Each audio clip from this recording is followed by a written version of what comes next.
F, los símbolos sagrados y el símbolo sagrado del Virya. En este inciso hemos definido a Tirudinjibur como el símbolo sagrado del Virya. Sin embargo, es necesario aclarar que este símbolo sagrado se diferencia de cualquier otro por su carácter rúnico, es decir, no arquetípico. Lo que tal diferencia significa para el Virya se pondrá en evidencia si recordamos el efecto que los símbolos sagrados causan al emerger en la esfera de luz del Pasú. Habrá que recurrir, entonces, a lo ya visto en la primera parte. En primer lugar, repararemos en que todo símbolo que emerge en la esfera de luz actúa, frente al sujeto, como el representante de un arquetipo, vale decir, el símbolo se despliega en un proceso evolutivo que tiende hacia una perfección final o entelequia. Durante dicho proceso el símbolo enajena la atención del sujeto, página 144.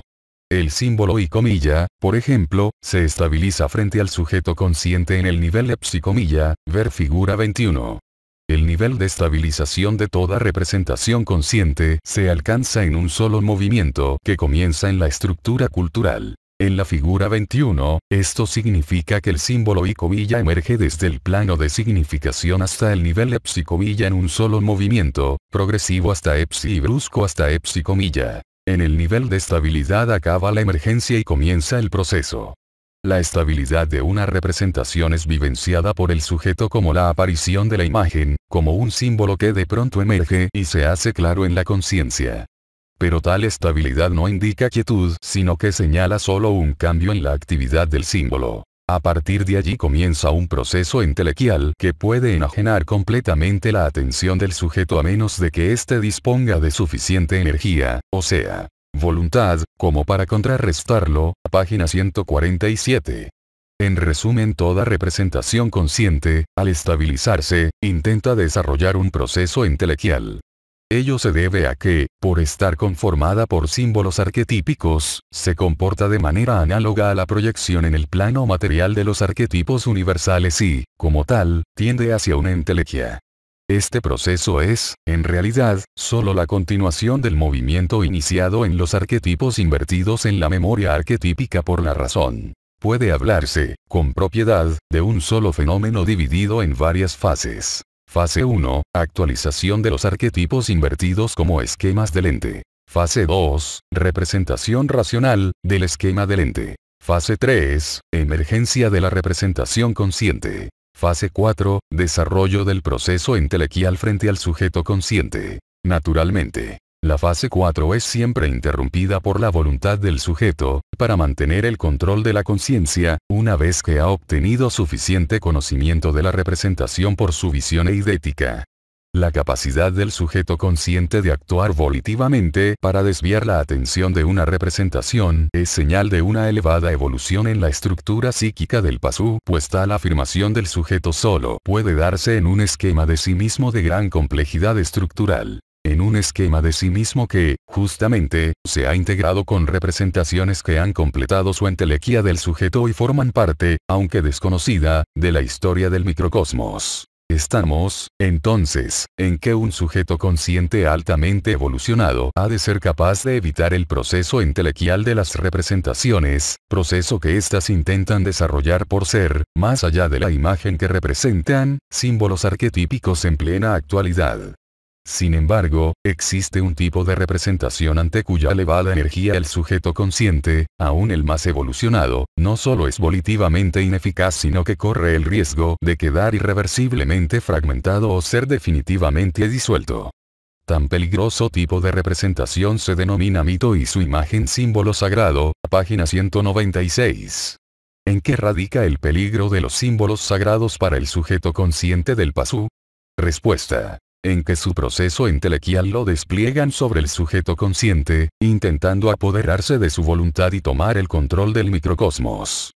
Para observar este proceso con más detalle, hay que partir del caso en que el sujeto consciente reflexiona sobre una fantasía, causando su interpretación racional por el sujeto anímico de las estructuras inconscientes y su enmascaramiento con un símbolo sagrado emergente, tal como se explicó en página 196, con el ejemplo del dios pez alado. En ese caso, cuando emerge en la esfera de luz el símbolo sagrado, entonces la fantasía deja de intervenir en el fenómeno y se ausenta definitivamente del plano objetivo. ¿Por qué? Respuesta. Porque el enmascaramiento de un símbolo sagrado resulta energéticamente insuperable para cualquier objeto ideal. Ahora bien, toda representación consciente, aun aquella que enmascara una fantasía, intenta desplegar en un proceso la potencia de sus símbolos arquetípicos, proceso que, según vimos, enajena la atención del sujeto consciente y pone a prueba su fuerza volitiva. El símbolo sagrado, como toda representación que enmascara una fantasía, inicia un proceso entelequial autónomo en el instante mismo que irrumpe en la esfera de luz. Pero hay una diferencia entre ambos procesos, una esencial y peligrosa diferencia. Mientras toda representación está referida a sí mismo, al esquema de sí mismo, es decir, a la esfera de conciencia, el símbolo sagrado se presenta en la esfera de luz referido al sujeto consciente. Ocurre así porque el símbolo sagrado se ha montado, de entrada, sobre una fantasía, sobre un objeto ideal sostenido esencialmente por el sujeto. Esto se entenderá mejor si recordamos que toda fantasía representa objetos, o situaciones objetivas, irreales, sin existencia en el mundo exterior. Tales objetos irreales, objetos de la fantasía o fantasmas, solo pueden existir en la mente como productos del sujeto consciente. El sujeto consciente sostiene la existencia de la fantasía, por más evidentemente irreal que sea su contenido, y por eso el símbolo sagrado, que se superpone a ella, que de ella recibe su fundamento, resulta también esencialmente apuntalado por el sujeto consciente, referido a este. Resulta clara la diferencia apuntada. Toda representación consciente, por su primera intención, está referida a sí mismo. Las fantasías, en cambio, no poseen primera intención, son producto del sujeto consciente, creaciones, y están sostenidas por este. El símbolo sagrado, cuya emergencia tuvo como origen la percepción de una fantasía, se manifiesta frente al sujeto consciente, en sustitución de la fantasía, como objeto de apercepción. En consecuencia, sostenido por él y referido a él. Esta diferencia referencial, que hemos tratado de aclarar, implica un efecto diametralmente opuesto causado por los procesos entelequiales. Si el objeto ideal es una representación, referida a sí mismo, su proceso se desarrollará frente al sujeto, como espectáculo. Y el sujeto consciente, como espectador, podrá atender o no a tal espectáculo. Si desea conocer pondrá atención en el proceso, mas su energía volitiva le ha de permitir interrumpirlo retirando la atención, quitándolo del presente. El símbolo sagrado por el contrario, intentará desplegar su proceso sobre él, involucrándolo como actor y no como mero espectador, página 171. Lo importante ahora es comprender que los símbolos sagrados, desde el momento en que se produce la emergencia, trascienden el plano físico del microcosmos y participan del plano metafísico del macrocosmos. Esta participación metafísica significa que el símbolo sagrado representa tanto al mito, o símbolo arquetípico, estructurado en el esquema del microcosmos como a un arquetipo psicoideo del macrocosmos. Su verdad es una verdad trascendente. Mas ¿por qué tal trascendencia solo es posible cuando el símbolo sagrado emerge, es decir, cuando se hace consciente, y no antes?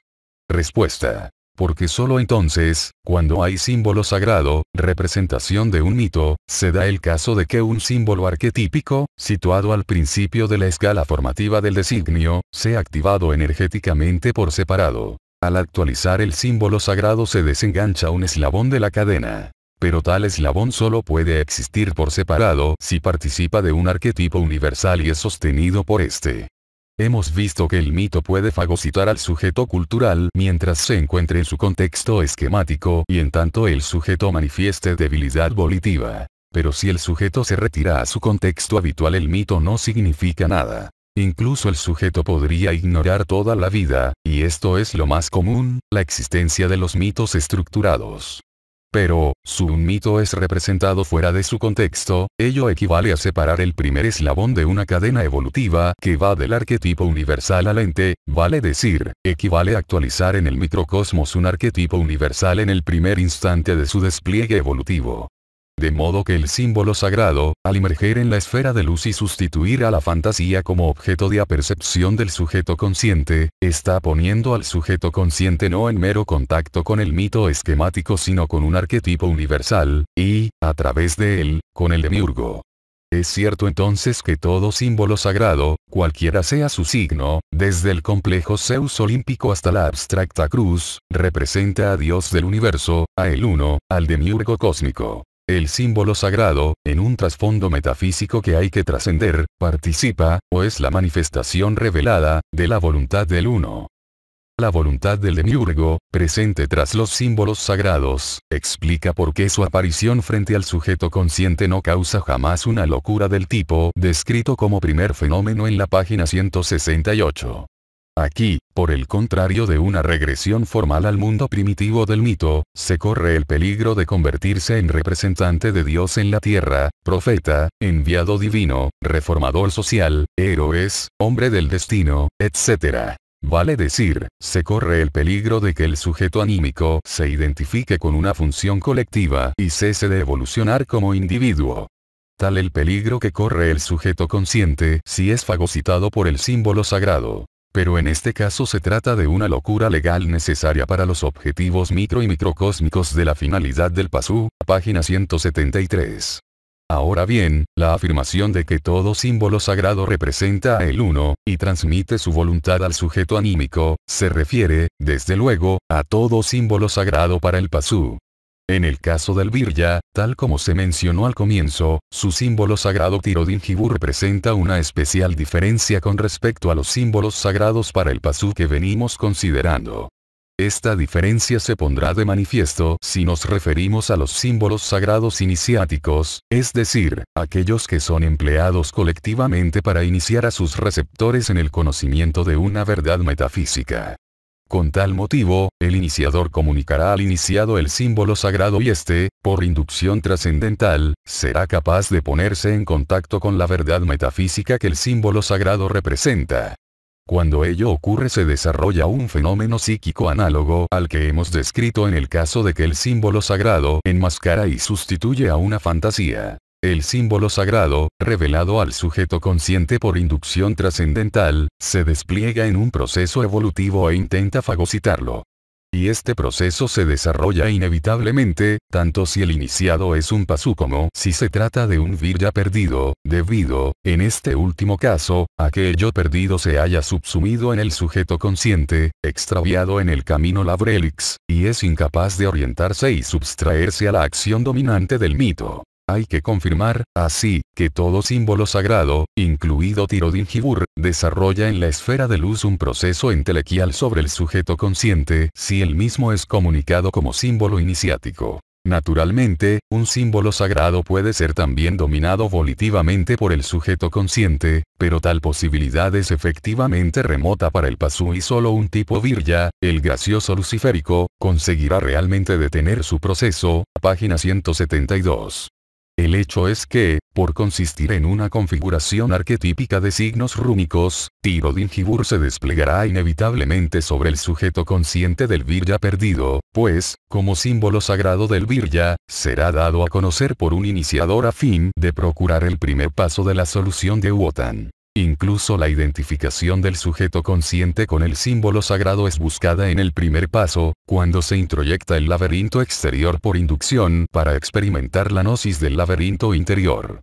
Pero, si Tirodinjibur se comporta como los restantes símbolos sagrados, es decir, si puede dominar al sujeto consciente del Virya perdido e identificarse con este, ¿qué utilidad tiene su empleo en la iniciación hiperbórea? O, con otras palabras, ¿cuál es la diferencia que guarda con los restantes símbolos sagrados? Respuesta. Tirodinjibur, en efecto, se despliega en un proceso entelequial que absorbe completamente al sujeto consciente, al que acompaña sin resistencia el yo perdido. Sin embargo, a diferencia de otros símbolos sagrados, la identificación con Tirodinjibur causa el despertar y la orientación del yo perdido en el seno del sujeto consciente.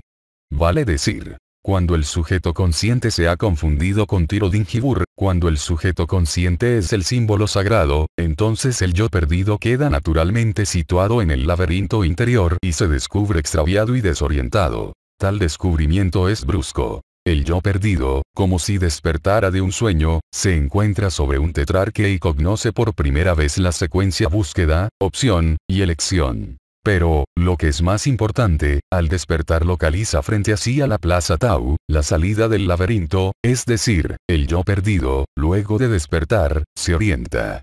Vendrá, a continuación, la búsqueda de la salida secreta, el camino hacia la Plaza Tau, el secreto del ángulo recto que solo el segundo paso iniciático podrá aportar. Mas ese es un problema que se resuelve mediante la praxis de la ética noológica, o sea, adoptando una actitud graciosa luciférica. Lo concreto es que el proceso arquetípico de Tirodinkibur, su fagocitación del sujeto consciente, despierta y orienta al yo perdido porque lo sitúa frente al centro del laberinto interior, frente al arquemo naudal. Pero, y esto hay que afirmarlo fehacientemente, el único símbolo sagrado que presenta semejante cualidad de facilitar la liberación del espíritu encadenado, de despertar y orientar al yo perdido hacia el origen, es Tirodinkibur, el símbolo sagrado del Virya.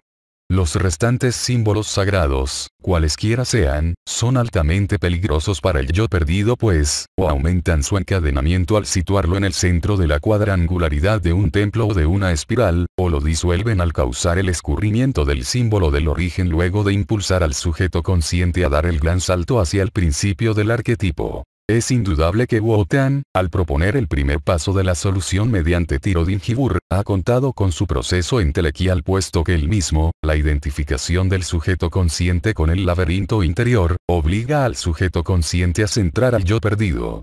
Sin embargo, si esto fuese todo, si el primer paso se redujese solo al proceso de un símbolo sagrado arquetípico, no habría liberación posible. No ocurre así, y la liberación del espíritu es un hecho posible, porque Tirodinkibur es un signo rúnico interpretado arquetípicamente. Por efecto del sistema real Kalachakra, construido por los Siddhas traidores, las runas increadas del símbolo del origen están relacionadas al símbolo sagrado del Pasu, al designio Pasu, y pueden ser descritas con signos que admiten una interpretación arquetípica. Si estos signos arquetípicos, que conforman a Tirodinkibur, se despliegan en un proceso entelequial, en nada afectan con eso a las runas increadas. Ellas permanecen eternas e inmutables en su indeterminación absoluta.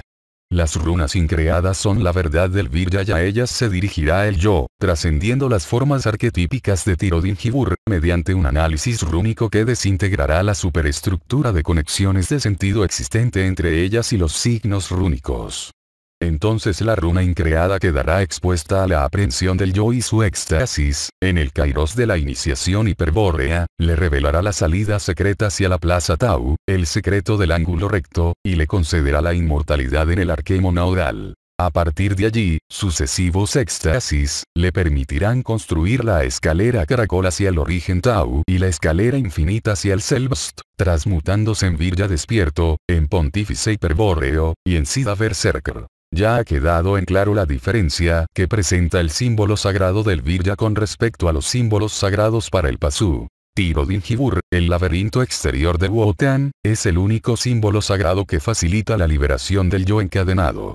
Empero, los restantes símbolos sagrados son a menudo potentes para desplegarse y fagocitar al sujeto consciente del Virya. Si ello ocurre antes de dar el segundo paso, el sujeto consciente, transformado en mito autónomo, impedirá su concreción.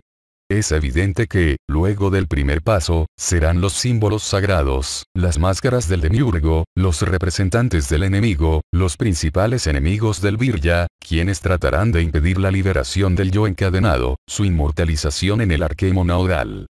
¿Cómo evitará el yo, despierto y orientado el acoso de los mitos, la posibilidad de que uno de ellos fagocite al sujeto consciente y suma al yo en el engaño y la ilusión? Respuesta. Presentando, frente a los símbolos sagrados, una actitud graciosa luciférica. Se trata, pues, de practicar la actitud ética previa, al segundo paso, que describe la ética noológica y que se irá definiendo en los próximos artículos. Primera nota, estando en claro la diferencia esencial que presenta Tirodinkibur, signo rúnico, con respecto a todo otro símbolo sagrado arquetípico, de aquí en más habrá que entender que la expresión símbolo sagrado, se refiere a todo símbolo sagrado arquetípico, incluido en el signo rúnico Tirodinkibur, pero que la expresión el símbolo sagrado del Virya, o simplemente Tirodinkibur, significa la representación Kalachakra de tres runas increadas, es decir, algo esencialmente diferente de todo otro símbolo sagrado arquetípico. Segunda nota, fagocitar es un verbo procedente de la fisiología que expresa la acción de un elemento orgánico llamado fagocito, presente en la sangre y en los tejidos, cuya función consiste en destruir las bacterias y cuerpos nocivos o inútiles para el organismo. El modo en que los fagocitos cumplen tal función, asimilando, incorporando así, el elemento opuesto, describe con gran eficacia una acción semejante cumplida por los símbolos sagrados. La fagocitación psíquica. Tal fagocitación ocurre, naturalmente, cuando la voluntad es insuficiente para impedirlo. Aunque los términos fagocitar y fagocitación constituyan un flagrante neologismo, los seguiremos empleando en sentido figurado para representar la acción succionante sobre la energía psíquica ejercida por los símbolos sagrados. El significado castellano literal sería: fagocitación igual succión compenetrante. G. Ética noológica y metafísica hiperbórea. De la primera parte, vamos a citar los siguientes conceptos. Se define a la metafísica hiperbórea como aquella ciencia cuyo objeto de conocimiento son los símbolos sagrados. En consecuencia, todo símbolo sagrado es la representación de una verdad metafísica. Empero la definición no será completa si no señalamos su principal condición. Solo se consideran objetos metafísicos los símbolos sagrados que emergen por el umbral de conciencia y se enfrentan al sujeto consciente, caso A. A poco que se medite sobre esta condición, se comprenderá que la misma hace de la metafísica hiperbórea una ciencia propia de la esfera de luz, es decir, una ciencia de la conciencia. Pero no hay que confundirse. El que tal ciencia sea propia de la esfera de luz no implica que su ámbito de observación sea exclusivamente la esfera de luz. No dijimos su objeto de conocimiento es la esfera de luz, sino su objeto de conocimiento son los símbolos sagrados que emergen en la esfera de luz. ¿Cuál es la diferencia? Respuesta. Que, tal como se dijo en el artículo H, página 156, un símbolo sagrado es no solo la representación de un mito, sino el término de una procesión de formas que arranca en el arquetipo universal, quien está, según sabemos, sostenido por la voluntad del demiurgo. Vale decir, que un símbolo sagrado, por haber sido separado de la estructura del designio, participa activamente de un arquetipo universal.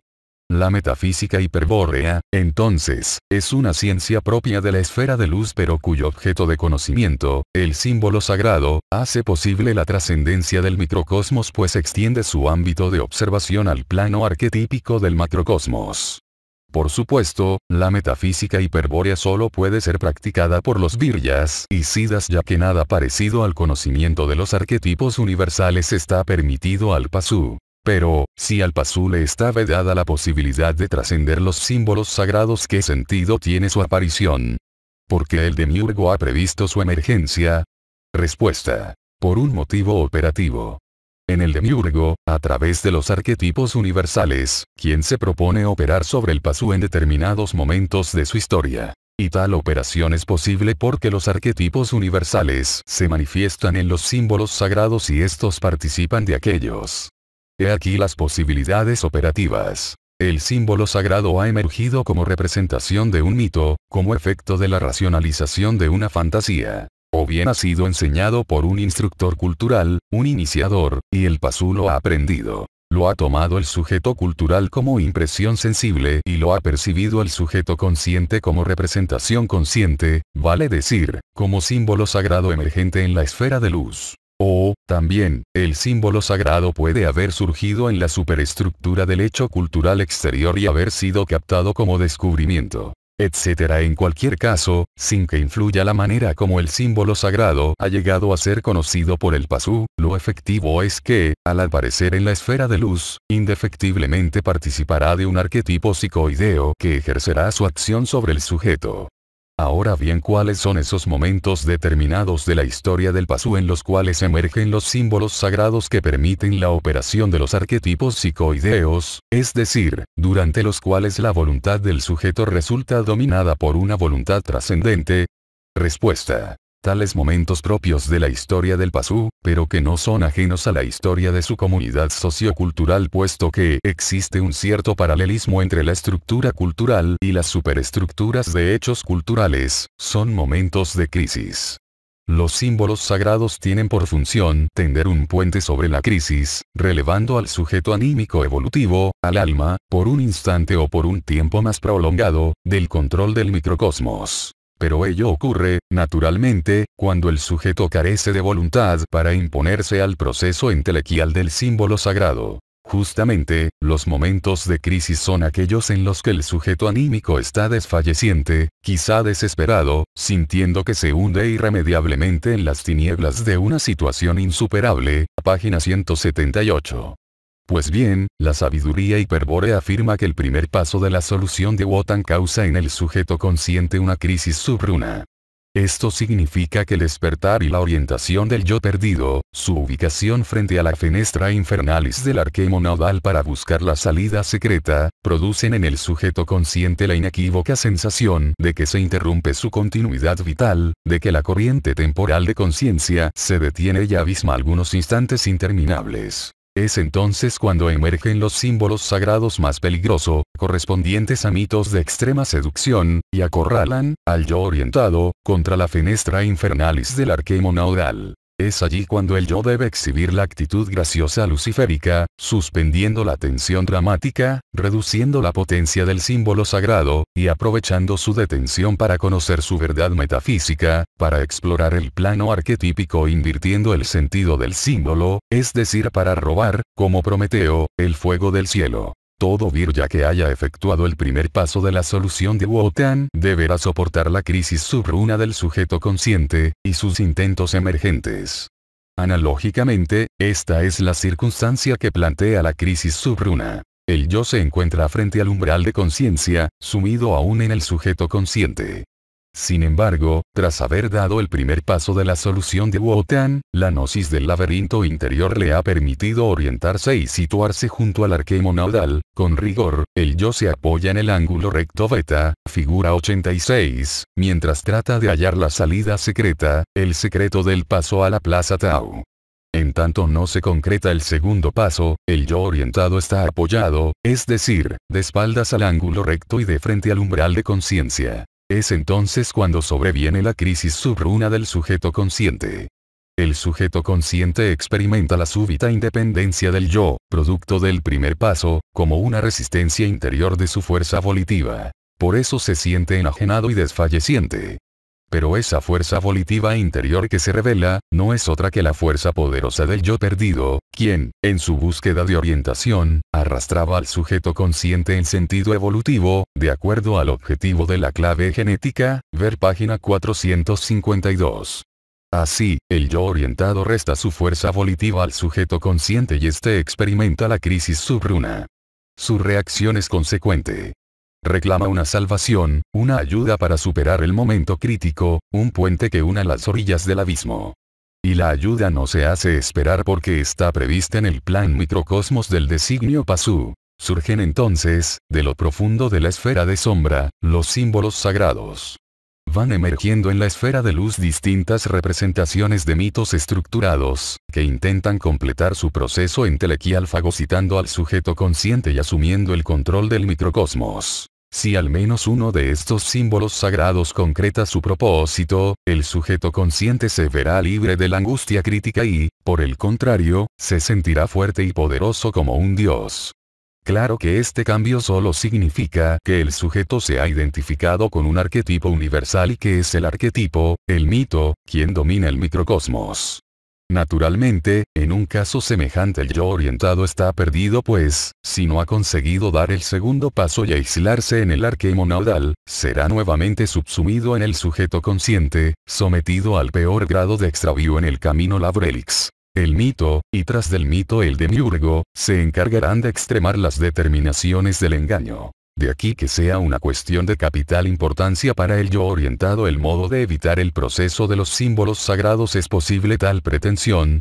Nuevamente, la respuesta es sí. El yo es capaz de controlar el proceso de los símbolos sagrados si presenta, frente a ellos, una actitud graciosa luciférica. Con otras palabras, cuando sobreviene la crisis subruna del sujeto consciente, el yo orientado se encuentra apoyado en el ángulo recto del arquemo nodal y frente al umbral de conciencia.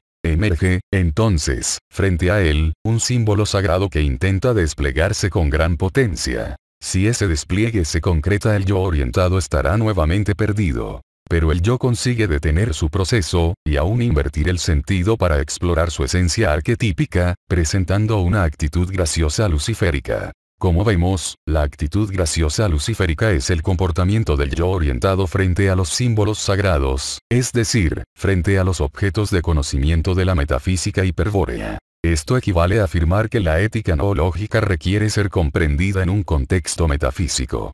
La ética noológica es la respuesta a la pregunta ¿qué debo hacer para liberar a mi espíritu cautivo?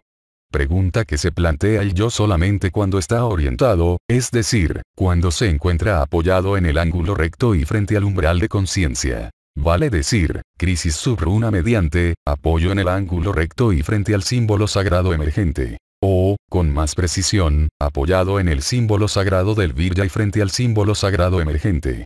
La pregunta ética fundamental ¿qué debo hacer?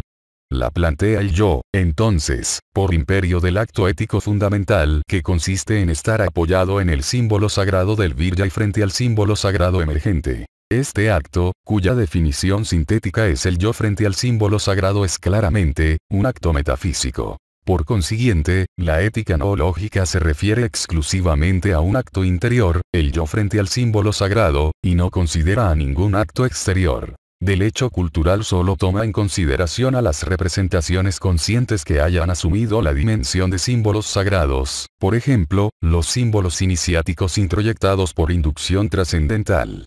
En cuanto a la conducta del Virya, la ética noológica solo define un caso de comportamiento exterior, aquel que corresponde a la actitud graciosa luciférica interior y que se denomina honor. Con otras palabras, cualquier forma de expresión exterior es la manifestación de una fuerza volitiva determinada. Cuando la fuerza volitiva procede del sujeto anímico, la expresión es postora de sentido, afirmadora del valor general y particular de los objetos culturales. A esta expresión, que cumple el objetivo macrocósmico de la finalidad del pasú, la ética noológica no considera bajo ningún punto de vista. Por el contrario, cuando la fuerza volitiva procede del yo despierto, esto es, cuando el yo presenta una actitud graciosa luciférica en el acto ético fundamental, la expresión correspondiente es el honor, al que la ética noológica define así. El honor es el acto de la voluntad graciosa. Aunque esta definición recién será explicada en el próximo inciso, conviene mencionar que en el Virya perdido, y aún en el iniciado hiperbóreo, el honor no es expresión permanente y que requiere un kairos. El kairos del honor, el momento absoluto en que se manifiesta el espíritu y el Virya expresa la hostilidad esencial. Solo los siddhas leales, cuya expresión permanente es la hostilidad esencial hacia la materia macrocósmica, actúan siempre con honor. Ética noológica es el kairos del honor, la expresión que corresponde a la actitud graciosa luciférica del yo. Ante el acto ético fundamental, el yo frente al símbolo sagrado, el Virya se pregunta ¿qué debo hacer? La ética noológica, basándose en su principio cardinal que enuncia la runa increada es la verdad del Virya, ofrece una respuesta. El yo debe presentar una actitud graciosa luciférica.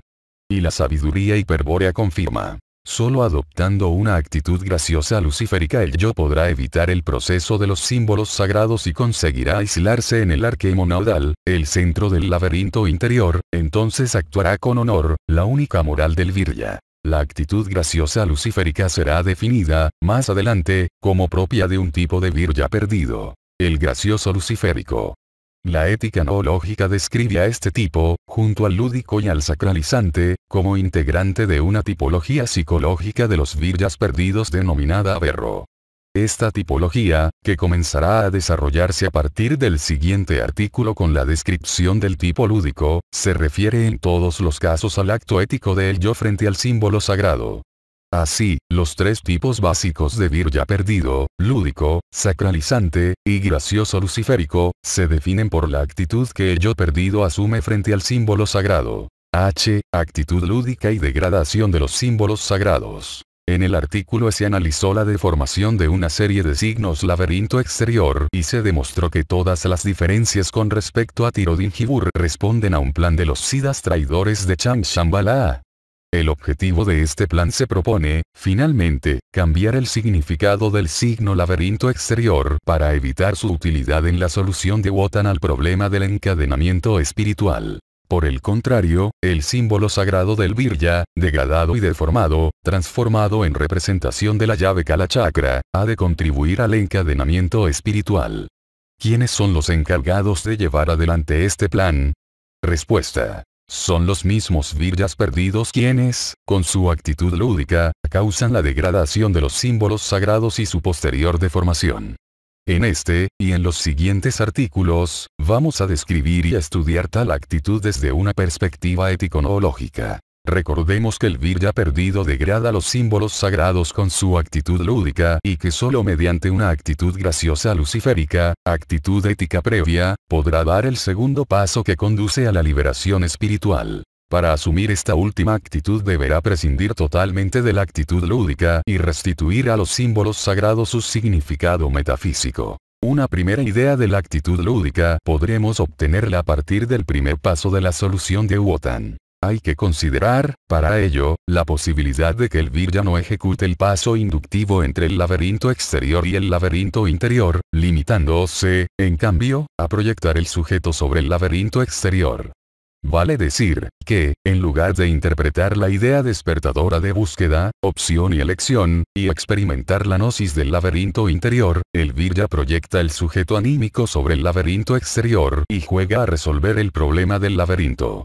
Desde el punto de vista del Virya lúdico, el laberinto exterior es un plano que muestra la red de caminos desde arriba y que pueda ser abarcado con un golpe de vista. Así, aunque su visión revele la secuencia búsqueda, opción y elección, no por eso deja de ser un proyecto exterior sobre el que el Virya cree ingenuamente poder ganar señalando las vallas y obstáculos y recorriendo varias veces los sinuosos senderos con la vista, o con un puntero, hasta dar con la salida. Por supuesto, cuando el Virya actúa de ese modo en realidad está jugando con el signo laberinto exterior, es decir, negándole carácter dramático a la idea que éste induce. En general, todo juego representa la degradación metafísica de un culto a cuyas prácticas rituales no se ha querido renunciar. Se continúa entonces practicando el rito como juego, es decir, negando su trascendencia metafísica original o, lo que es lo mismo, tornándola inconsciente. Y el producto de esa actitud lúdica es la degradación y deformación del símbolo sagrado que representaba el culto, la pérdida de su significado metafísico. Por el contrario, cuando el símbolo sagrado se emplea, no como juego, sino como símbolo iniciático a un misterio, o como objeto de culto, su trascendencia metafísica es la única experiencia posible. En el caso del símbolo sagrado del Virya, la trascendencia metafísica que otorga cuando es empleado en el primer paso de la solución de Wotan, procede de dar un paso más allá de la mera comprensión racional de su significado, paso inductivo que está naturalmente ausente en la actitud lúdica. Tal paso consiste, literalmente, en saltar al interior del laberinto interior, en convertirse en actor consciente del drama de estar extraviado en una red de caminos y sin posibilidad de orientarse en ellos. Es entonces cuando el Virya descubre, dramáticamente, su propia miseria espiritual pues reconoce que se encuentra efectivamente extraviado en un laberinto colosal. Este reconocimiento ocurre como gnosis, como una iluminación súbita del yo perdido, como recuerdo de sangre, y produce la aparición de una urgente voluntad de salir. En ese momento se ha efectivamente saltado la barrera de una ilusión antigua. En efecto, el engaño de la libertad, o del albedrío, queda en evidencia cuando el yo experimenta la gnosis del laberinto interior. Queda así aniquilada la estrategia cultural enemiga que creaba la ilusión de que es posible ser y hacer por sí mismo. La comprensión de que el yo está prisionero en un laberinto y de que todos sus actos están determinados, condicionados por los caminos fijos que se deben obligatoriamente recorrer, desvanece esa ilusión. Resumiendo, recordemos que el salto inductivo que estamos mencionando, desde el laberinto exterior al laberinto interior, es la trascendencia metafísica propiamente dicha, el paso que lleva desde la simple contemplación de un símbolo sagrado hasta la íntima vivencia de la esencia que éste representa y que lo sostiene internamente. Los símbolos sagrados, como sabemos, representan verdades metafísicas, es decir, seres del plano arquetípico, arquetipos universales, mitos, etc. El salto inductivo es, pues, también un tránsito inteligente desde la forma aparente del símbolo sagrado hasta su verdad metafísica. En el caso del laberinto exterior, un tránsito tal se da entre lo externo, lo proyectado y desdoblado, lo enfrentado a la visión cognoscitiva, y lo interno, lo experimentado como vivencia del símbolo sagrado, como gnosis de su verdad metafísica. Vivencia, gnosis, que implica la aprehensión del significado metafísico del símbolo sagrado, es decir, el significado que le concede el arquetipo universal y su contexto, y no una mera comprensión conceptual, cuyo significado lógico-racional radica en la estructura cultural. Quien ha atravesado de ese modo los límites del símbolo sagrado, y ha obtenido la gnosis de su esencia arquetípica sin ser fagocitado por los arquetipos universales, posee un conocimiento metafísico que tiene carácter de verdad macrocósmica, es decir, carácter de concepto o superconcepto universal. Ahora bien, con respecto al signo laberinto exterior, hay que insistir en que la gnosis del laberinto interior solo podrá alcanzarse cuando el virya está dispuesto a dar el paso en serio, a transitar hacia el laberinto interior, procurando la comprensión del significado del símbolo sagrado, vivenciando la dramaticidad del extravío. En caso contrario no conseguirá concretar el primer paso. ¿Por qué? Porque no es posible jugar con la verdad metafísica sin degradarla y desvirtuarla al mismo tiempo. El que juega sabe que no es en serio, no se entrega totalmente y, por eso, ha de permanecer siempre merodeando por la periferia del símbolo sagrado. La revelación de su esencia está vedada para él. Y, la actitud lúdica del virya perdido. ¿Cómo se define la actitud lúdica? Respuesta. La actitud de jugar consiste en crear un personaje imaginario, un reflejo de sí, un desdoblamiento, al que se somete a las pruebas necesarias sin confundir jamás los roles. El jugador entonces se coloca una máscara, se protege, y juega a través de su personaje ficticio. Esto se comprueba notablemente en el ajedrez, juego en el cual los trabajos representan figuras de la vida humana que facilitan las proyecciones del jugador. El trabajo del rey, por ejemplo, es quien en verdad arriesga la cabeza durante las contiendas que se libran en el tablero, o en el alma del jugador. Aunque el jugador se identifique temporalmente con el personaje, sabe en todo momento que no es en serio, que siempre puede abandonar la lucha y recuperar la seguridad de su propia personalidad. Pero no en todos los juegos los personajes se corporizan afuera como en el ajedrez. En otros más abstractos, las fichas son movidas por un único personaje, la máscara del jugador. Y más allá de los juegos propiamente dichos, aquellos en que se convierte que son tales, están los acontecimientos, exteriores e interiores, que se encaran con actitud lúdica, en general, todos aquellos en los cuales el jugador ha descubierto un objeto scénico, un símbolo que le resulta irresistiblemente atractivo, pero con el que no desea responsabilizante directamente. Porque el jugador, paradójicamente, es el que no se juega, el que no toma riesgos por sí mismo, sino por intermedio de un personaje irreal. Y jamás se atrevería a correr los peligros a que somete a sus personajes y siempre regresa a la mediocridad de la vida cotidiana, rutinaria pero segura. Jugadores, entonces, quien teme salirse definitivamente del engaño, romper el velo de la ilusión y afrontar las verdades que puedan sobrevenir. Es irresponsable porque no desea jugarse y juega para experimentar en sus personajes intermediarios las vivencias que no se atreve a vivir directamente. Sin embargo, debido a la apariencia vulgar de la actitud lúdica, no resulta evidente que la misma señala inequívocamente la propiedad del virya perdido. La actitud lúdica, en efecto, revela un fundamento estratégico. La intuición del conflicto y de la posibilidad que poseen los contrarios de ganar o perder. Recordemos la definición de la página 339. Todo hecho histórico o cultural, es la manifestación de un arquetipo psicoideo, o mito, mediante una superestructura cuyos miembros, hombres y objetos culturales, evolucionan en conjunto hacia su entelequia. Pero la evolución del hecho cultural tiene un sentido determinado por la síntesis de todas las tensiones entre los objetos culturales del contexto axiológico, tensiones que son la expresión de los conflictos entre los arquetipos de los cuales participan los objetos culturales. Por eso se dice en la primera parte. Para el Pasu la guerra es el modo como los arquetipos resuelven sus conflictos, página 271. Estos conflictos arquetípicos, cuya manifestación son las tensiones que se establecen entre los objetos culturales a través de las conexiones de sentido, configuran una trama dramática denominada argumento kármico por los señores del karma, es decir, por los siddhas traidores de Changshambhala.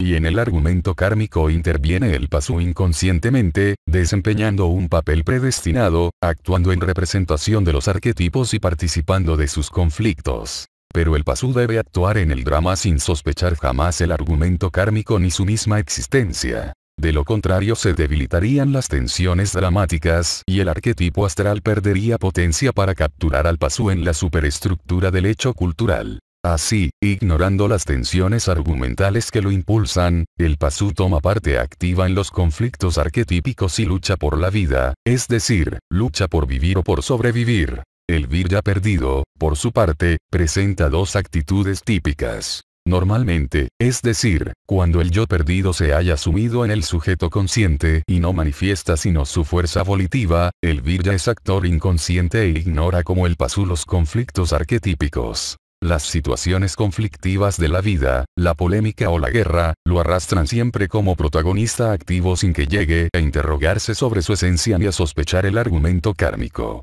La segunda actitud es la ya adelantada. El virya intuye el conflicto y la posibilidad que tienen los contrarios de ganar o perder. Tal intuición es netamente no lógica, volcada por el yo en el sujeto sobrepuesta a su fuerza volitiva, y causa un estado de crisis en el sujeto consciente. El sujeto, de pronto, advierte el fundamento conflictivo de los acontecimientos y reacciona con angustia y temor. Temor al enfrentamiento y sus resultados, temor a perder. En este segundo caso, del cual nos ocuparemos en adelante, la crisis del sujeto se resuelve por medio de algún símbolo emergente que tapa la voz del yo y elimina la fuente de la angustia. Cesa entonces la causa de la alarma del sujeto, la intuición del conflicto arquetípico, del argumento arquetípico, y la moralidad de la ignorancia retorna a la vida del virya perdido.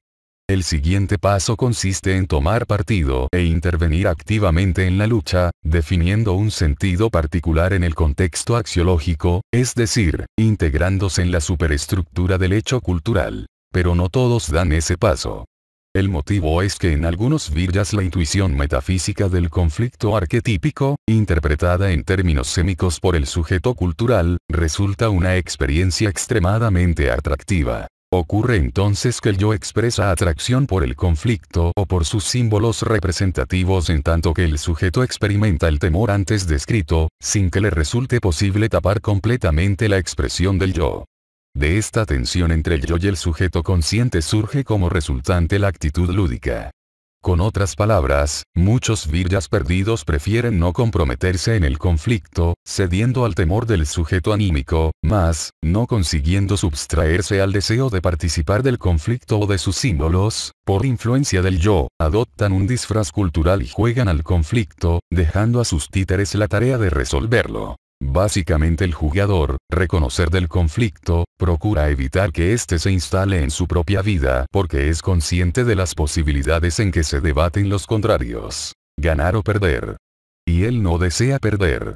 El jugador teme perder en la vida y por eso no se juega jamás en serio, prefiriendo esconderse tras sus máscaras lúdicas, que son quienes asumen efectivamente los riesgos de la confrontación. ¿Por qué juega? Respuesta. Porque el conflicto le atrae y desea ganar sin correr, para ello, riesgos reales. El juego satisface esa pasión pues permite enfrentarse, por el tiempo de duración de un match game, con un adversario fingido y circunstancial, ante quien se arriesgarán solamente elementos simbólicos, es decir, objetos culturales dotados de valor general. Puntos, fichas, dinero, etc. Vale decir. En el juego no se arriesga nada de sí, ni tanto de sí, sino tantos ficticios, objetos culturales que no comprometen la situación estratégica interior del yo. El juego no modifica al jugador, no le ayuda a reorientarse en dirección al origen. Sintetizando la definición, el jugador es quien ha intuido la realidad del conflicto y sus posibilidades. Ganar o perder. Mas, no estando dispuesto a comprometerse concretamente en un conflicto verdadero, por temor no confesado a perder, ni tampoco a renunciar a la pasión de ganar, decide jugar a la polémica o a la guerra, participa en una contienda simulada en la que se siente seguro porque sabe que no es en serio, que las perdidas, en todo caso, serán objetos culturales substancialmente diferentes de su cuerpo, alma o espíritu. Es importante destacar que el jugador siempre es consciente de que el juego tiene un fin, que concluye indefectiblemente luego de un tiempo prefijado al cabo del cual recupera su propia personalidad. Por eso se siente seguro. Fuera del juego, que por otra parte puede abandonar en cualquier momento, está la normalidad, el estado en el que ha de permanecer indefinidamente. Esta normalidad, en la que transcurre fatalmente su vida, es el contexto axiológico del jugador, la superestructura cultural donde representa un papel fijo del argumento kármico. En realidad jamás abandona ese mundo cultural pues, al jugar, solo simula ausentarse de él, disfrazándose por breves momentos de personaje o partido, proyectando su pasión por el conflicto en objetos culturales, máscaras y marionetas. ¿Qué significa esta actitud del jugador de no comprometerse con el conflicto real y su intervención, en cambio, en enfrentamientos simulados? Respuesta. Que el jugador ha encuadrado el conflicto dentro de los límites del juego y que lo ha planteado en términos simbólicos. Como se ve, se trata de una operación mucho más completa de lo que permite suponer la vulgaridad de la actitud lúdica. El encuadre del conflicto es necesario para ofrecer seguridad al jugador. Fuera del marco lúdico está la normalidad del mundo cultural. En el área, espacial o psicológica, de dicho encuadre ha de suceder un conflicto simulado, y real, a donde se enfrentan los representantes simbólicos de los jugadores. Y es a estos símbolos, si pretendemos comprender la actitud lúdica del Virya perdido, a quienes debemos prestar especial atención. En efecto, los símbolos en el juego de donde han venido, porque es evidente que ellos han tenido que venir al área encuadrada del conflicto, toda vez que el jugador no abandona ni por un instante su propio mundo normal. Justamente, según se ha explicado, juega para permanecer en él sin renunciar a la pasión del conflicto. Una respuesta general ya fue adelantada en H cuando se enunció. Todo juego representa la degradación metafísica de un culto a cuyas prácticas rituales no se ha querido renunciar. Se continúa entonces practicando el rito como juego, es decir, negando su trascendencia metafísica original o, lo que es lo mismo, tornándolo inconsciente. Nos referíamos allí, desde luego, a los juegos tradicionales, tales como el ajedrez o los dados, constituidos por un conjunto de símbolos u objetos culturales que deben operarse de acuerdo a ciertas reglas. Con dichas reglas se instituye un argumento lúdico que regula el comportamiento de los símbolos que se enfrentan durante la partida. Con el principio del cerco, por su proyección, se encuadra el área donde se libra el conflicto simulado.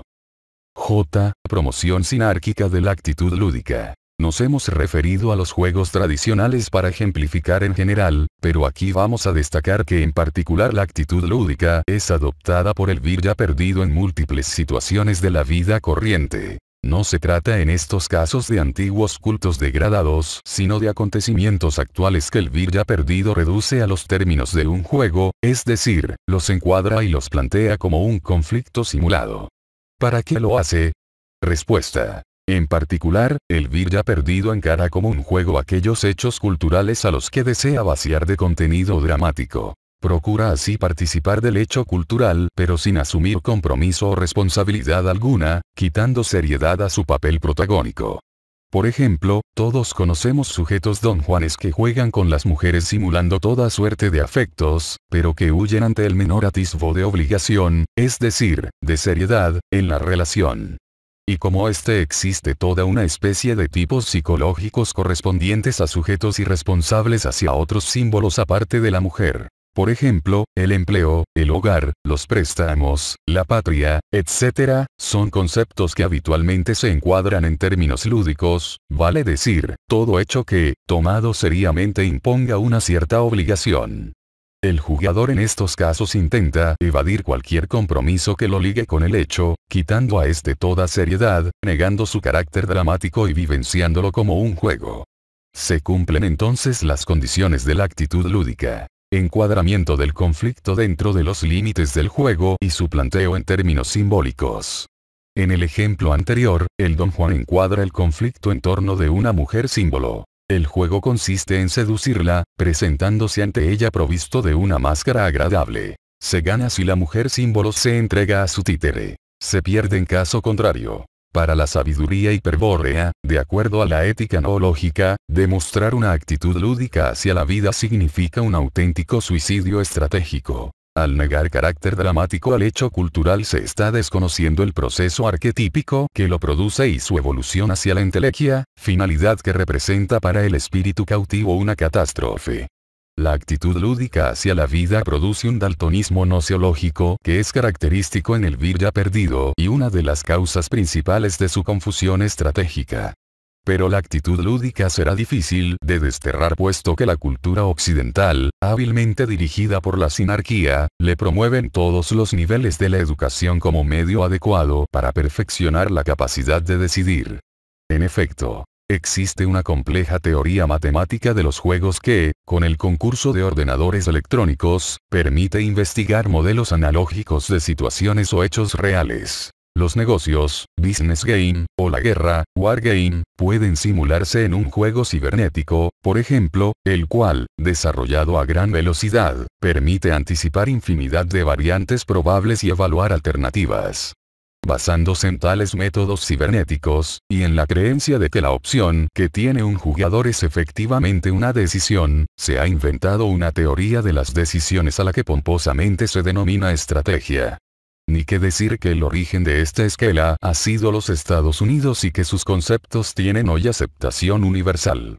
Vemos así ejecutivos de la banca o de las empresas transnacionales, militares y diplomáticos, que emplean la estrategia del juego en todas sus decisiones.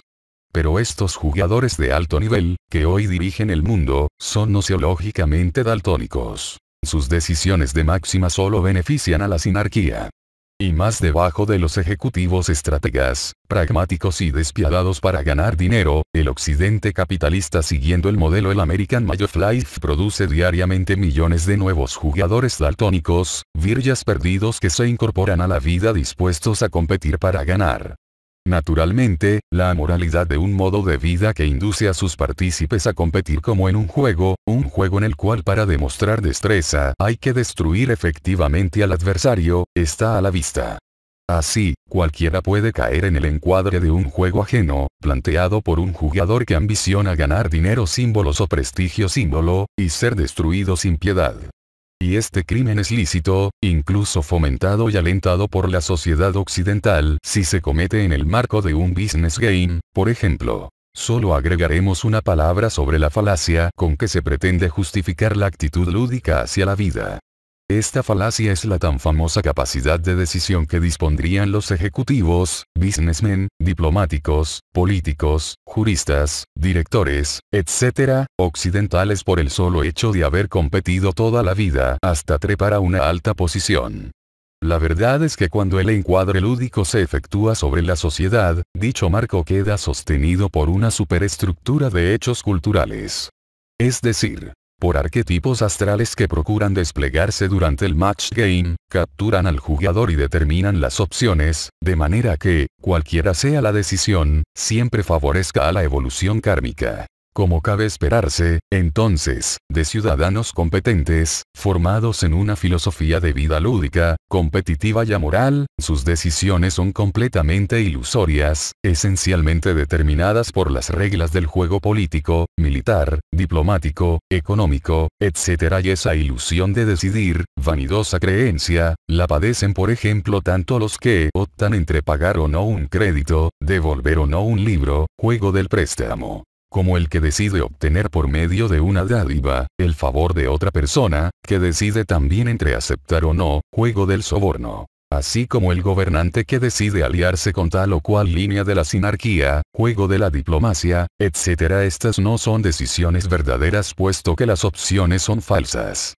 Solo puede decidir aquel que elige libremente y esta condición no la puede exhibir nadie que se encuentre integrado a la superestructura de los hechos culturales. Por eso la sabiduría hiperbórea afirma que solo está en capacidad de decidir aquel que haya superado todos los encuadres lúdicos de la realidad, quien haya dado ese segundo paso de la solución de Wotan que permite conocer gnósticamente el engaño del mundo material, es decir, quien se haya convertido en iniciado hiperbóreo. Una verdadera decisión es, por ejemplo, la que tomó el Führer cuando declaró la guerra total a las potencias de la materia, o la de Lucifer cuando se dio el Graal para que divinice los linajes hiperbóreos. K. Plan sinárquico contra el símbolo sagrado del Virya. Debemos advertir ahora que no hubiésemos dedicado tantos artículos a describir la actitud lúdica del Virya perdido de no existir un importante motivo. Tal motivo, que ya fue adelantado al demostrar la deformación de los signos laberinto exterior, es el propósito de exponer el plan que la sinarquía está llevando a cabo para destruir al último símbolo sagrado iniciático que aún disponen los linajes hiperbóreos, vale decir, el laberinto exterior de Wotan, Tirodinkjibur, y algunas de sus variantes culturales. Mas ¿cómo se destruye un símbolo sagrado? Respuesta. Degradándolo, bajándolo de plano, aislándolo metafísicamente, exaltando la forma por sobre la esencia, cambiando su significado por deformación, etc. Pronto tendremos oportunidad de estudiar de qué manera se hace efectiva tal corrupción. En este momento tengamos presente que la sinarquía se vale de la actitud lúdica para cumplir el objetivo de su plan.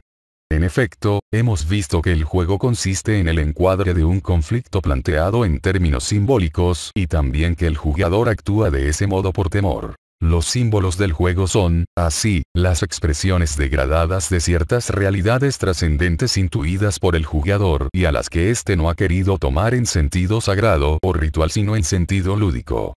Pues bien, un símbolo iniciático, tal como Tirodinkjibur, es ante todo un símbolo sagrado, es decir, un objeto de la actitud lúdica. Entonces, para comprender en profundidad el plan corruptor de la sinarquía, debemos conocer primero el modo en que la actitud lúdica afecta al símbolo sagrado. Lo explicaremos a continuación y, más adelante, volveremos sobre el símbolo sagrado del Virya. L. El jugador sacrílego, profanador de símbolos sagrados. Es claro ya que, cuando interrogábamos de dónde vienen los símbolos en el juego, nos referíamos a algo más que juegos tradicionales, pues la actitud lúdica, según se ha demostrado, es adoptada habitualmente por los ciudadanos competentes para intervenir en toda clase de hechos. En el pasado, cuando aún existían las escuelas de misterio, los rituales esotéricos tenían por misión poner a los iniciados en contacto con la divinidad propia del culto, es decir, con un arquetipo universal, Manu, mito, etc. Este contacto se realizaba por intermedios de símbolos sagrados que representaban a la divinidad o al camino que conducía a ella. Por supuesto, tales símbolos sagrados correspondían a realidades metafísicas a las que solo se podía acceder luego de una preparación psicológica para la iniciación al misterio. En un principio, pues, los símbolos sagrados iniciáticos estaban fuera del mundo, eran metafísicos, no podían ser vistos de ningún modo por ojos profanos. El avance del Kali Yuga motivó la transformación de los misterios esotéricos en religión exotérica y, en consecuencia, muchos símbolos sagrados fueron arrastrados en esa caída. De este hecho proceden la mayoría de los juegos tradicionales cuyos símbolos, hoy atrozmente degradados, tuvieron antiquísimo carácter sagrado y esotérico. Pero, según dijimos, el principal culpable de la degradación de los símbolos sagrados es la actitud lúdica del Virya perdido.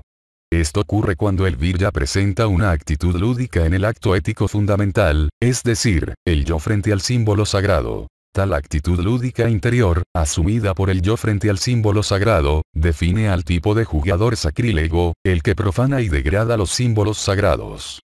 El tipo de jugador sacrílego es el que favorece el objetivo del plan de la sinarquía y, como la actitud lúdica se halla hoy universalmente extendida, es bastante abundante su presencia en las sociedades actuales.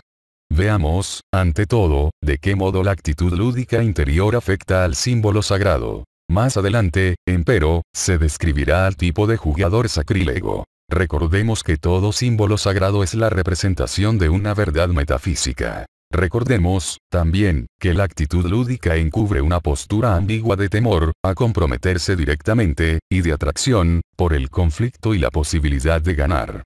Teniendo presente estos conceptos, supongamos que el yo, en un principio, intuye una verdad metafísica y la transfiere al sujeto consciente. Dicha intuición es apercibida por el sujeto como una fantasía e inmediatamente racionalizada. Un símbolo sagrado, que representa a tal verdad metafísica, emerge en el umbral de conciencia y enmascara a la fantasía. El símbolo sagrado intenta, entonces, desplegarse en un proceso entelequial que actualice su contenido, su verdad metafísica, es decir, intenta fagocitar al sujeto y convertir a la conciencia misma en contenido simbólico, en acto de su verdad metafísica. Queda así planteado el acto ético fundamental, el yo frente al símbolo sagrado. En ese momento se genera el temor y el símbolo es rechazado momentáneamente.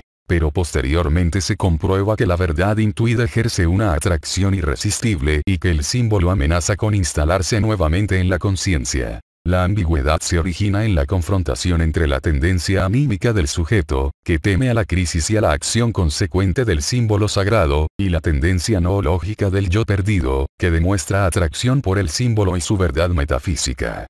Si la confusión sanguínea es muy grande, predominará la influencia del pasú, el temor, y se experimentará una pasión que llamamos actitud lúdica interior del jugador sacrílego. Ella consiste por un lado en no renunciar al símbolo sagrado y por otro en no trascender su forma para aprender la esencia, es decir, evitar tomar conciencia de la verdad metafísica representada por él. Fundamentalmente se procura contener al símbolo sagrado sin ser contenido por él.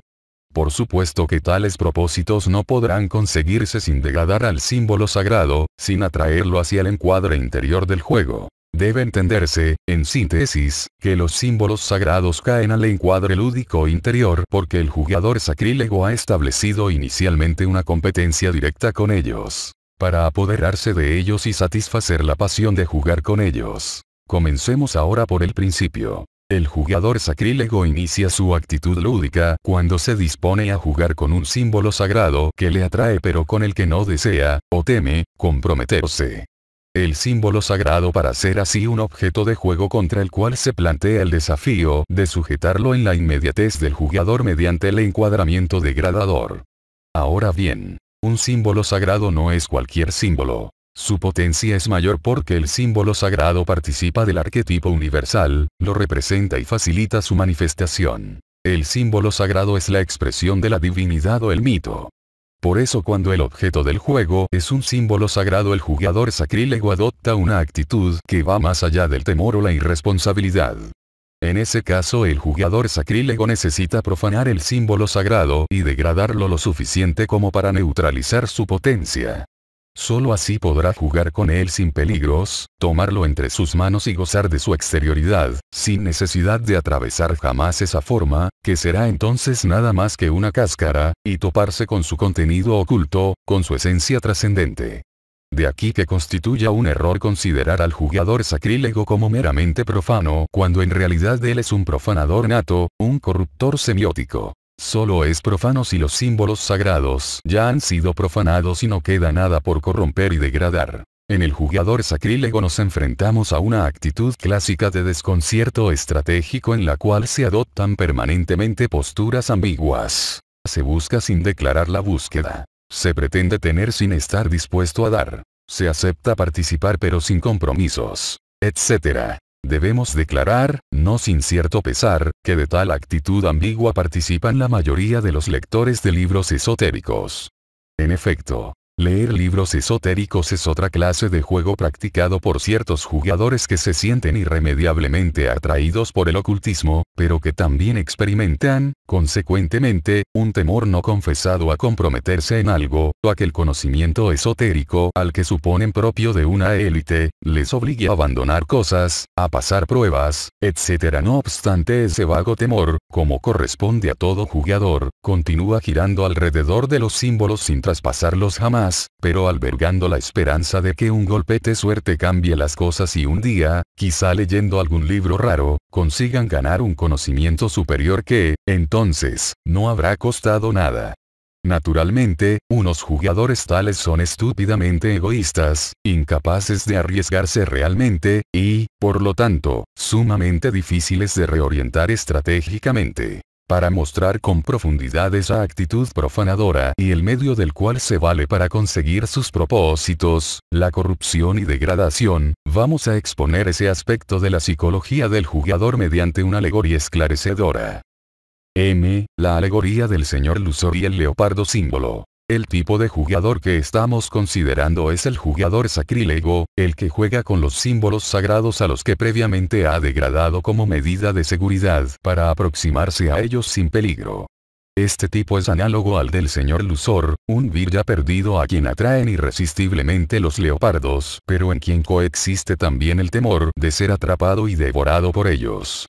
No poseyendo valor suficiente para establecerse en el hábitat de los leopardos, es decir, en la peligrosa y desconocida selva, el señor Luxor, incapaz de renunciar a la pasión por contemplar y aún tocar a la agreste criatura, concibe una miserable idea. Extraerá a la fiera de aquel ambiente natural y la transportará a su propio mundo, a su casa de la ciudad. Una vez allí intenta domesticarla. Decidido a cumplir tal propósito captura, o hace capturar, al animal y lo mantiene enjaulado muchos años. Pero ello no basta para satisfacer el deseo de aproximación o comprometida que experimenta. Es necesario vencer su ferocidad, amansarlo, neutralizar los instintos salvajes. Es así como, luego de aserrar los colmillos y extirpar las uñas, procede a debilitar la voluntad del leopardo, suministrándole una alimentación herbívora en la que se ha adosado también una droga tranquilizante. Finalmente sus esfuerzos se ven recompensados pues, un día, consigue trastornar de tal modo la conducta del felino que éste, transformado en manso pussycat, no representa ya ningún peligro y puede ser dejado libre fuera de la jaula. Y entonces el señor Luxor, tomando entre sus manos al animal, comprobando que su deseo se ha cumplido, sonríe feliz y hasta alardea de saber mucho sobre leopardos porque se ha apoderado de uno de ellos para jugar. Esta alegoría es demasiado transparente para que requiera una aclaración detallada. Solo destacaremos que los símbolos sagrados, cuando dejan de ser objetos de culto y pasan a cumplir funciones lúdicas, han sido degradados de manera análoga al leopardo de la alegoría, al cual hubo de ser sometido a una vil mansedumbre antes de servir a los propósitos lúdicos de su amo. La selva, hábitat del animal salvaje, es el principal factor que determina su conducta, el horizonte contra el que se contrasta su existencia, matriz causal que justifica y otorga sentido al modo silvestre de ser. Vale decir, la selva es el contexto natural que define el sentido del leopardo óptico. Extraer al animal de este medio equivale a efectuar una amputación ecológica y el resultado de tal operación no puede ser otro que un guiñapo mutilado, un ser que ha perdido su razón de ser.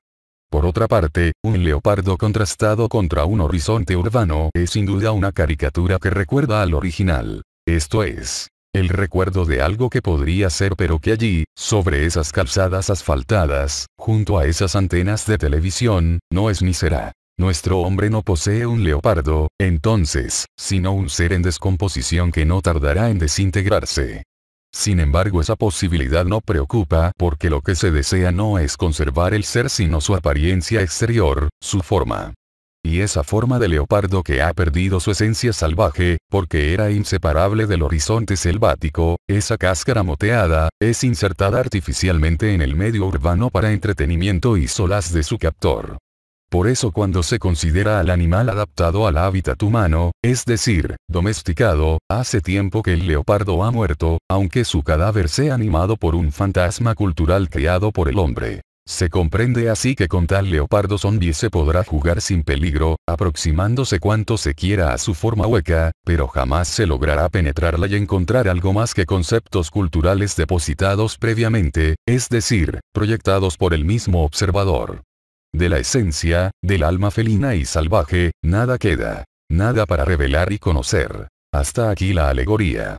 Comprendemos ahora, mucho más que antes, la acción profanadora y degradante de los jugadores sacrílegos. Para apreciar a qué se reducen los símbolos sagrados en sus manos solo debemos pensar en el leopardo domesticado de la fábula. Como al leopardo, de su hábitat selvático, al símbolo sagrado se lo amputa del contexto arquetípico al que pertenece, cercenando sus contactos metafísicos, y se lo inserta artificialmente en la realidad cotidiana del jugador sacrílego. pero la propiedad de ser sagrado les viene a los símbolos de su capacidad para representar lo arquetípico, es decir, lo divino para el pasú. Por eso facilitan la trascendencia metafísica. Al situarlos en la inmediatez cultural del jugador sacrílego, pierden fatalmente su carácter sagrado y adquieren un nuevo significado vulgar y pervertido. Como verdaderos ángeles caídos, águilas fulminadas, estrellas que se han precipitado desde el cielo hasta los pies del jugador sacrílego, los símbolos sagrados se transforman en signos yacientes, cadáveres en descomposición a los que solo la ilusión de una quimera cultural puede mantener resucitados, en todo semejantes al leopardo domesticado de la alegoría. Conclusiones analógicas de la alegoría del señor Luxor y el leopardo. Llevando este caso al extremo puede comprobarse que el sacrilegio de jugar con los símbolos sagrados no obedece solamente a motivaciones, o al mero hábito, sino que entraña una postura esotérica bien definida. La contradicción. En efecto, en el culto, el símbolo sagrado es la representación de la divinidad o de alguna realidad metafísica. El símbolo expresa así al misterio. Por él se puede ir de lo físico a lo metafísico, tránsito que exige un cambio en el viajero, una preparación previa al enfrentamiento con el misterio, en una palabra, una iniciación. Desde luego, aquí referimos a la iniciación sinárquica, la que administran los sacerdotes por medio de símbolos sagrados iniciáticos. En el curso de esta iniciación al misterio el iniciado sinarca acaba con el sujeto consciente fagocitado por el mito autónomo y convertido él mismo en símbolo, es decir, en representante del arquetipo mito. Algo muy diferente es la iniciación hiperbórea mediante el símbolo sagrado del Virya, Tirodinjibur, practicada con actitud graciosa luciférica que detiene e invierte el proceso entelequial del símbolo y que permite trascender la forma arquetípica creada para experimentar el éxtasis de la runa increada. La iniciación sinárquica, en cambio, requiere que el iniciado consuma un sacrificio antes de tratar con cualquier símbolo sagrado. Etimológicamente, dicho término procede de la expresión latina sacrum facere y significa ofrenda de un objeto sagrado a un dios. La castidad, la humildad, la pobreza, el valor, etc., que se exigen para él aparte religiosa o esotérica del culto no son simples virtudes morales sino la manifestación rigurosa, exhibida exteriormente como prueba de conducta, del límite al que se está dispuesto a llegar para penetrar en el misterio. ¿Cuántos es capaz de dar, de sacrificar, para ello? El casto sacrifica su sexo, el humilde su orgullo, el pobre su riqueza, el valeroso su temor, etc. No se trata, pues, de virtud moral sino de sacrificio, del esfuerzo personal que se ofrenda al símbolo sagrado para que éste revele su misterio. Hay una voluntad, es decir, una energía, que antes se gastaba en gozar del sexo, orgullo, riqueza, etc., que el iniciado rescata y suma a la suya propia con el propósito de que esa mayor fuerza le permita trascender los límites del símbolo sagrado, las fronteras del misterio. Y es esta voluntad, amplificada por una ascética o una mística, lo que verdaderamente se ofrenda en el altar del símbolo sagrado. Esto significa que, en la iniciación, el iniciado se sacrifica a sí mismo para adaptarse al símbolo sagrado y penetrar en su misterio. Es el iniciado quien corta los vínculos mundanos y, provisto de una voluntad superior, viaja al mundo del símbolo sagrado para trascenderlo y aprender su esencia, convirtiéndose así él mismo en símbolo. Pero solo se acercará al símbolo cuando se encuentre preparado para hacerlo, sin que éste resulte afectado de ningún modo. El iniciado procura siempre proteger al símbolo de las costras culturales que podrían deformar su sentido. Por el contrario, el juego sacrílego implica una contrainiciación. Lejos de ofrendar algo de sí, para llegar hasta el símbolo sagrado y penetrarlo, el contrainiciado sacrifica el símbolo a sí mismo. Lo obliga a descender desde el cielo metafísico hasta el altar del propio sujeto anímico, y allí lo sacrifica a la contemplación exterior, superficial, de su mirada profana. Juega con él y él mancilla sin reservas y al fin, profanado y degradado, sujetó el símbolo sagrado en su mísero entorno cubriéndolo con muchas capas de costras culturales. Se comprueba así que el jugador sacrílego, cuando no lo es ya, va rápidamente camino a convertirse en contrainiciado. Pero no debemos exagerar al calificar a los jugadores sacrílegos, pues la mayoría de ellos jamás llega a ser contrainiciado ni mucho menos. Una evaluación adecuada sería la siguiente. después del iniciado sinarca, vale decir, después del sacerdote iniciado o caso más perfecto del tipo sacralizante, es el jugador sacrílego quien más cerca está de los símbolos sagrados. El jugador sacrílego ha llegado a los símbolos sagrados, como el señor Luxor hasta el leopardo, sin atreverse a realizar el paso trascendente hacia las esencias arquetípicas. La voluntad solo le alcanza para permanecer en la contemplación exterior. Pero el jugador no es místico, no hay éxtasis en su visión, y por eso elevarse hasta el mundo de metafísico del símbolo sagrado le representa un esfuerzo que no está dispuesto a efectuar por mucho tiempo. Pero como tampoco se aviene a renunciar a aquello que le atrae y le fascina, procura entonces obtenerlo por el camino más fácil, sin sacrificio. No osando trascender él mismo hacia el mundo del símbolo sagrado, de igual modo que el señor Luxor temía al mundo del leopardo, decide degradar y someter el símbolo a su propio mundo cultural. Es que en la actitud profanadora del jugador sacrílego subyace la crisis ya descrita, causada por la intuición metafísica que el yo trasunta sobre el sujeto consciente y que se manifiesta como una mezcla morbosa de atracción y temor hacia los símbolos sagrados. La atracción lo impulsa a apoderarse de ellos, como el señor Luxor del leopardo, y el temor a trascenderlos, a ser atrapado por el mito, le obliga a poner límite a esa atracción con el encuadre el mito, le obliga a poner límite a esa atracción con el encuadre lúdico. En consecuencia, cuando un símbolo sagrado iniciático, que ha sido objeto de culto, cae en manos de los jugadores sacrílegos, se intenta de inmediato anclarlo en el mundo, convirtiéndolo, por ejemplo, en objeto cultural e incorporándolo a la superestructura de los hechos culturales.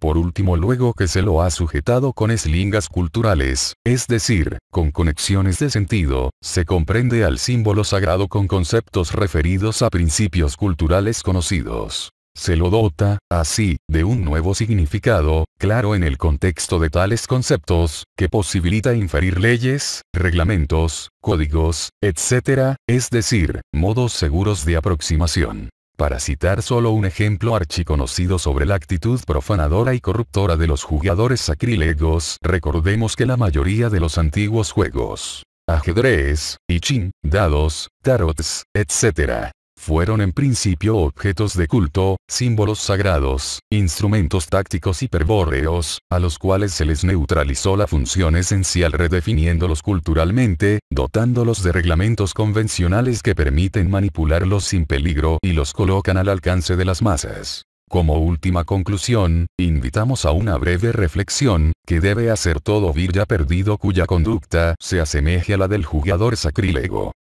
El que juega cree que es libre para elegir al adversario, que no hay necesidad de comprometerse con un partido pues siempre es posible cambiar de bando. Y como el jugador encara la vida como un juego, no está jamás dispuesto a apoyar un partido si ello implica luchar. Pero, repetimos, se trata de un error, de una ilusión cultural, pues, nadie que esté encarnado es realmente libre para elegir el bando junto al cual luchar, y mucho menos para cambiar de bando. Ya advertimos en el artículo J contra el error de creer que se decide cuando se opta entre distintas posibilidades lúdicas. Tales opciones son falsas, determinadas por las superestructuras de los hechos culturales de acuerdo al argumento kármico. Según vimos allí, solo el SIDA está en permanente capacidad absoluta de decidir. Por las razones apuntadas, el virya perdido, si pertenece al tipo lúdico, no es libre para decidir. Debido al encadenamiento espiritual en que transcurre su vida, que no es juego, el virya perdido dispone solamente de una opción de hierro, única decisión que puede tomar, basada en el principio por la gnosis de la verdad, la libertad.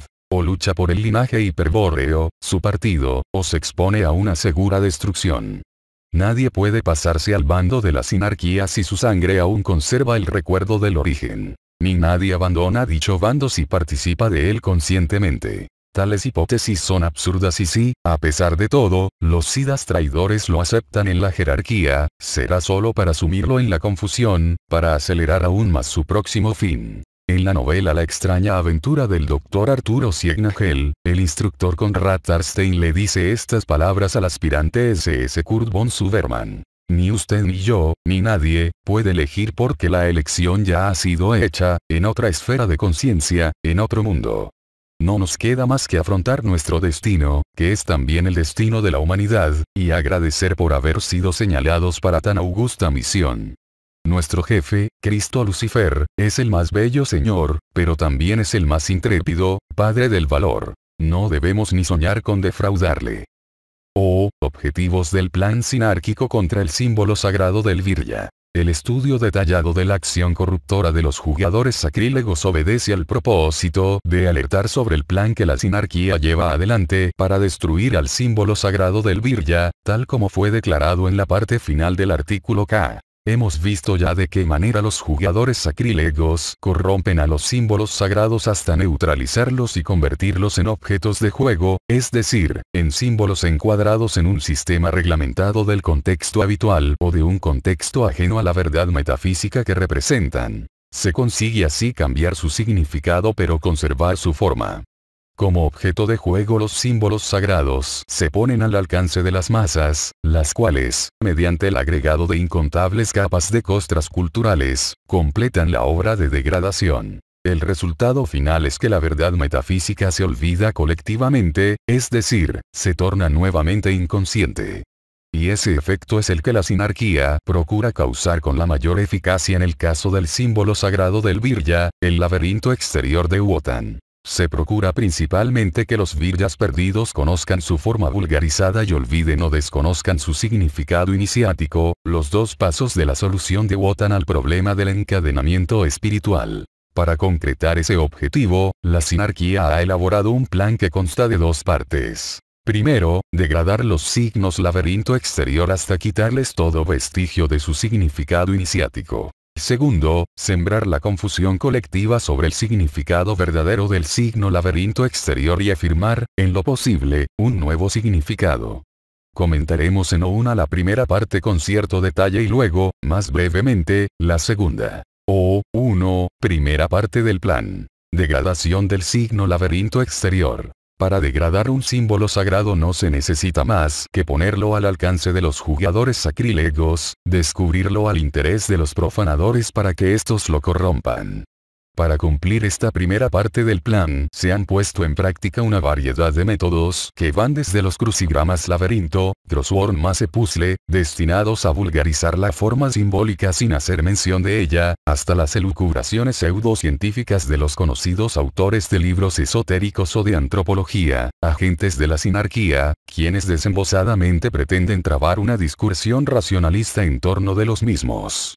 El objetivo, lógicamente, es evitar que el Virya perdido ejecute el primer paso y salte desde el laberinto exterior al laberinto interior, asimilando gnósticamente a la conciencia o esquema de sí mismo el significado que el laberinto exterior revela, es decir, la noción de un yo extraviado que busca, opta y decide.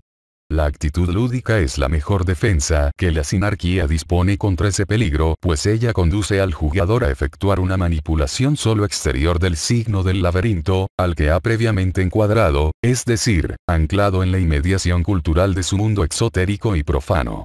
Con ese fin, desde hace muchos años, se viene alentando el uso colectivo de un maze game, o juego del laberinto, pasatiempo que consiste en un laberinto exterior, dibujado sobre un tablero, donde se debe buscar el camino correcto que conduce a la salida. Hay varios caminos falsos, vías muertas, vallas, encrucijadas, etc., y, en algunos modelos particulares, se emplean dados como en el juego de la oca. El avance de la electrónica y el control financiero que la sinarquía ejerce sobre las grandes corporaciones de la industria de computadores han venido a prestar una inestimable colaboración en esta primera parte del plan.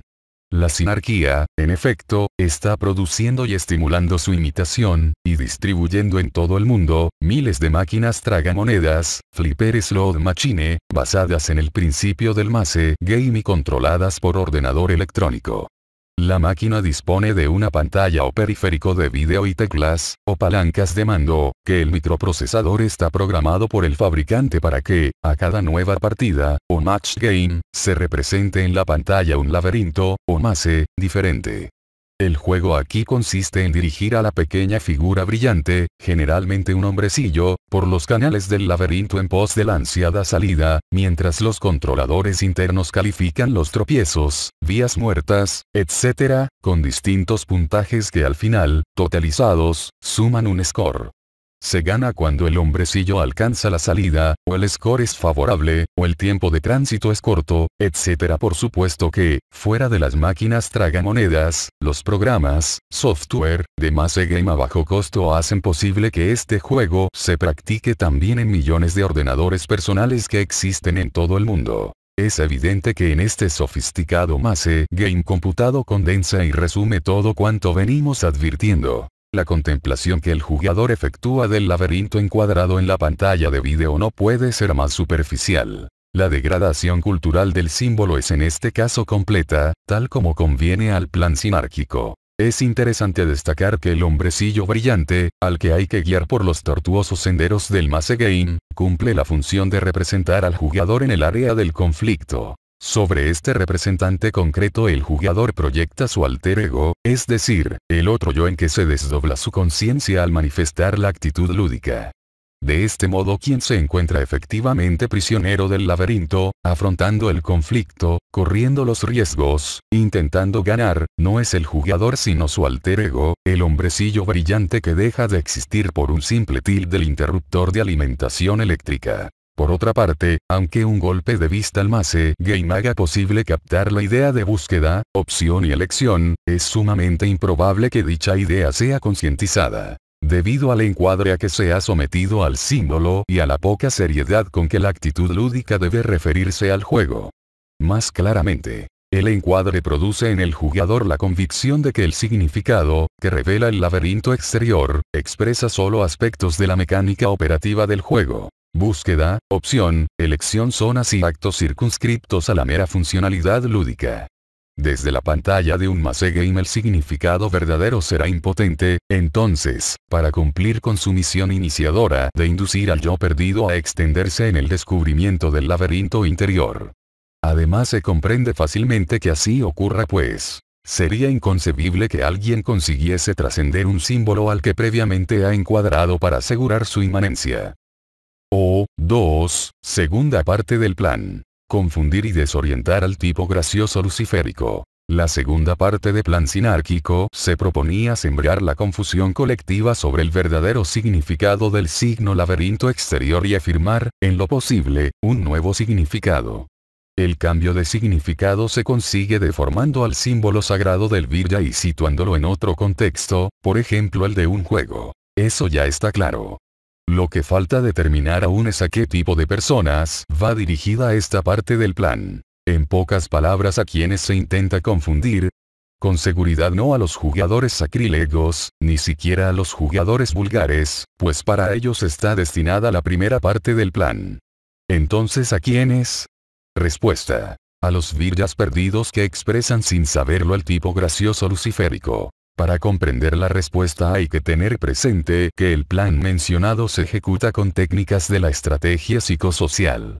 Dichas técnicas, por ejemplo, hacen posible, mediante una campaña publicitaria, enviar un mensaje a través de la sociedad y que éste sea receptado solo por un determinado estrato del pueblo. Aquellos, justamente, a quienes se pretende dirigir la conducta para que se conviertan en consumidores, sufragantes, colaboradores, turistas, etc. Un mensaje tal es simplemente un símbolo que resulta atractivo y condicionante para el tipo psicológico de las personas que componen el estrato social al que van dirigidos, o sea, al grupo blanco o grupo objetivo, Objective Group. El concepto del Objective Group tiene el sentido alegórico de objetivo balístico, TOG de Mark, según la denominación universal que se le da en estrategia psicosocial. Empleando técnicas semejantes se ha puesto en práctica la primera parte del plan, dirigiendo hacia el Objective Group de los jugadores sacrílegos el símbolo del laberinto exterior. Y de manera análoga, pero con técnicas muchísimo más elaboradas y eficaces, se apunta hacia otro Objective Group un mensaje que condensa la segunda parte del plan. Confundir y desorientar a un sector de la sociedad sobre el significado del signo laberinto exterior.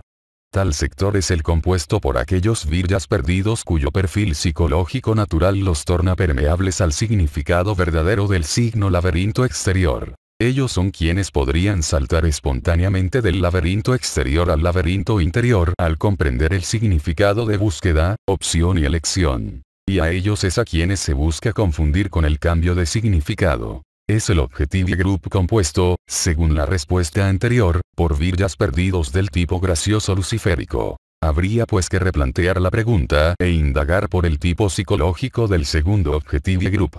En efecto, fuera del jugador sacrílego ¿qué otro tipo conocemos, lo suficientemente definido e inconfundible, como para ser también declarado Objective Group y merecer tan preciso ataque por parte de la sinarquía? La respuesta, en este caso, no ofrece dudas. No conocemos tal tipo, salvo por el título que acabamos de adelantar, y no sabemos distinguirlo en absoluto. En verdad, debido a la desorientación estratégica de los psicólogos profesionales, o a la malevolencia de los psicólogos hebreos, y al control que la sinarquía ejerce sobre las investigaciones académicas, poco es lo que se ha avanzado en Occidente en el estudio de los tipos psicológicos desde el punto de vista de la sabiduría hiperbórea. Esta deficiencia la hemos podido observar aquí mismo, en las dificultades que se han tenido que superar para exponer el tipo de jugador sacrílego pues, sin tal exposición quien hubiese comprendido a qué nos referíamos al aludir a la actitud lúdica del virya perdido y a su efecto degradador sobre los símbolos sagrados. Y sin embargo, con todo lo que se ha explicado, lejos está de haber quedado en claro el modo en que dicho tipo se inserta en la psicología total del virya perdido. Efectivamente, la actitud sacralizante. La sinarquía, desde luego, conoce la existencia de estos tipos, aunque se cuide muy bien de divulgarlo, y la prueba está en que el tipo gracioso luciférico lo ha enfocado como Objective Group de su plan contra el símbolo sagrado del virya. Para poner orden en este tema, y aclarar completamente la respuesta anterior, se desarrollará en el próximo inciso un resumen de la tipología Verro, la cual está basada en el criterio caracterológico de la ética noológica, es decir, en la observación del acto ético interior, el yo frente al símbolo sagrado. Son, entonces, las actitudes del yo frente al símbolo sagrado las características que definen los tipos de la tipología Verro. La actitud lúdica definirá al tipo lúdico, la actitud sacralizante al tipo sacralizante, y la actitud graciosa luciférica al tipo gracioso luciférico. Definiendo, así, al contorno psicológico receptor de los miembros del Objective Group, es decir, los exponentes del tipo gracioso luciférico, hacia quien está enfocado el mensaje táctico de la sinarquía, estaremos en condiciones, en los próximos artículos, de comprender mejor el objetivo de la segunda parte del plan. Confundir y desorientar a los viryas perdidos, cambiando el significado de los signos laberinto exterior. Por último, conviene agregar que los elegidos como candidatos para la iniciación hiperbórea, deben pertenecer sin excepción al tipo gracioso luciférico. Notemos que la tipología Verro es parte de la ética noológica y que, según se explicó en el artículo C, la ética noológica establece el enlace entre la semántica noológica y la pontónica noológica. Desde luego, por tratarse de disciplinas iniciáticas, tal enlace es necesario e inevitable, imposible de salvar. Ningún iniciado hiperbóreo, aunque comprenda con profundidad la teoría de la semántica noológica, podrá adquirir la praxis de la pontónica noológica sin aceptar los principios de la ética noológica. La efectiva experiencia de las runas increadas requiere que el yo asuma una actitud ética previa, es decir, una actitud graciosa luciférica. Es evidente que el estudio del tipo gracioso luciférico, además de revelar las características del Objective Group, ha de permitir comprender la actitud graciosa luciférica, comprensión imprescindible, tal como se explicó sobradamente, para ejecutar el segundo paso de la solución de Wotan.